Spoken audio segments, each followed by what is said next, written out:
Special இன்னைக்கு special ரொம்பவே ஹெல்த்தியான கம்பு தோசை. அது எப்படி செய்கிறதுன்னு பார்த்தரலாமா? இந்த பவுடரை நீங்கள் அரைச்சி வச்சுட்டு எப்போ வேணால் எடுத்து செஞ்சுக்கலாம். ஸோ அது மாதிரி நம்ம ரெடி பண்ண போகிறோம்.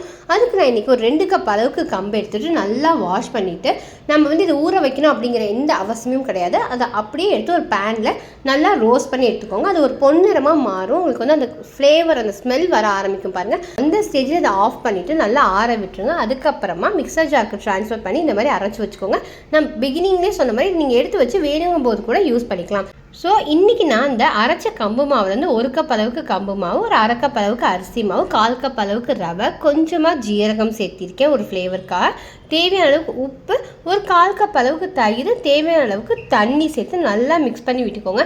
இது நல்லா இந்த ரவை தோசைலாம் ஊற்றுவோம் பார்த்தீங்களா, வாட்டரி கன்சிஸ்டன்சியாக இருக்கணும் இந்த கம்பு தோசைக்கு.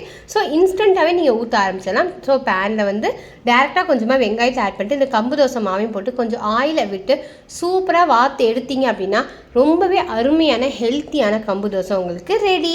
புது விவசாயம் இருக்கீங்க அப்படின்னா ப்ளீஸ் மறக்காமல் சப்ஸ்கிரைப் பண்ணுங்கள். இன்னும் என்ன மாதிரி வீடியோஸ் வேணும், இன்னும் என்ன மாதிரி ரெசிப்ஸ் வேணும் அப்படிங்கிறது எனக்கு மறக்காமல் கமெண்ட் பண்ணுங்கள். தேங்க்யூ ஃபார் வாட்சிங். அஸ்ஸலாமு அலைக்கும்.